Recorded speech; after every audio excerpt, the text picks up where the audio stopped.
buro. At ang pangalawa ay lalo na po tumipas pa. Sulat na lang po ng paniniwala po na sa nililigan. Kaya gano'n po magkakaisa po tayo ng panililigan ng dati tayo. Kaya parang although na wala po kami pinag-away. So, nato po na sarili na parang magkaiba po yung isang namin. Kaya parang mahirap po mga kasunod namin. Pero ngayon parang wala naman po nag-uusok na ganun pa. Pero yung spirit po, parang gano'n na lang parang napakalapit po. Kaya sabi ko sa Diyos dahil gano'n lang yung kasamahan niya. Parang po ito ay mag-ahanap sa abitin. Sabi nga po na sa bawat gasil po ng mag-asawa, kinakailangan daw po na mayroong nagbibigay sa atin.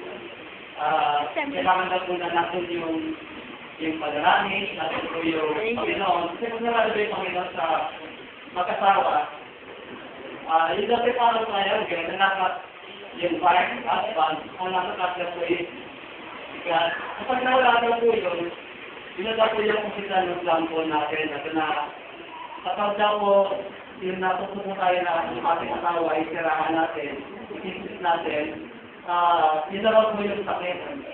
Kapag yung sinabi natin yung kasirahan niya, yun na po yung alert na daw po tayo, yun na po yung kumpisa para matira yung pagkasama natin.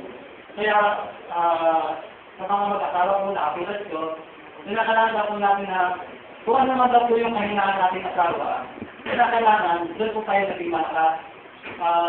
Nag-best po ano may pastor, pati ng pastor, kung siya doon lang tapadungin, talagang ayaw mo niya, pero nandun po yung kanyang asawa. Na during that time nasa po yung nagagaw, nasa po lagi si Sister Ellen, na nagpapalakas po sa kanya. Hindi po kamo sa inyo. Sa kasama po, kahit pinagagaw, nasa po yung kabalita natin, kayo po yung magsalat. Pati nga, hindi na po masama po sa kung ang babae po magagaya sa relasyon natin. Kasi kung mahal po natin yung isa't isa, wala naman po yung ego. Kasi yun po sa mga lalaki na parang babae po naggala, parang sa kanil po sa ikali, nagdala po sa relasyon, parang ang sakit po sa lalaki.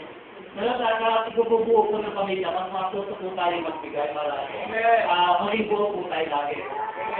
Tapos po ito ay, kasi na kayo, napakagawa yung introduction ko dahil nandun po naman, natas lang po, tapos natin pastor.